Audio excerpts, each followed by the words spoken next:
নিরামিষ দিনের জন্য আমি আজকে দারুণ একটা ভেন্ডি রেসিপি নিয়ে এসেছি। যদি ভালো লাগে অবশ্যই কিন্তু সাবস্ক্রাইব করবেন। আজকে আমি করেছি ভেন্ডি দিয়ে সর্ষে পোস্ত দিয়ে একটা দারুণ রেসিপি। এর জন্য প্রথমে আমি ভেন্ডিগুলোকে দুমুখ ছিঁড়ে নিয়ে নুন, হলুদ আর হাফ চামচ লঙ্কা দিয়ে ভালো মতো মাখিয়ে সর্ষে তেলে ভালো মতো ফ্রাই করে নিয়েছি, হালকা করে ফ্রাই করে নিয়েছি। এরপরে আমি সর্ষে পোস্ত লঙ্কা দিয়ে বেটে নিয়েছি মিক্সিতে। এরপরে ওই একই তেলে দিয়ে দিয়েছি সাদা জিরে ফোড়ন, 1 চামচ সাদা জিরে, 1 চামচ হলুদ গুঁড়ো, স্বাদ অনুযায়ী নুন, 1 চামচ কাশ্মীরি লঙ্কার গুঁড়ো, 3 থেকে 4টে চেরা কাঁচা লঙ্কা দিয়ে দিয়েছি, টমেটো কুচি, সমস্ত রকম উপকরণ দিয়ে আর ভেজে রাখা আগে থেকে ভেন্ডিটা যে ভেজে রেখেছিলাম সেই ভেন্ডিটা দিয়ে সামান্য পরিমাণ জল দিয়ে আমি ভালো মতো ভেন্ডিটাকে কষিয়ে নিয়েছি।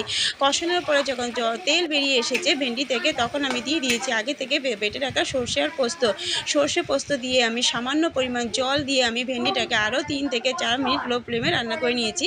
নামানোর আগে দিয়ে দিয়েছি স্বাদ অনুযায়ী চিনি দিয়ে আমি 2 মিনিটের মতো রান্না করে নিয়েছি। দেখতেই পাচ্ছেন আমার ভেন্ডিটা হয়ে গেছে। বন্ধুরা, নিরামিষ দিনে যদি এইরকম একটা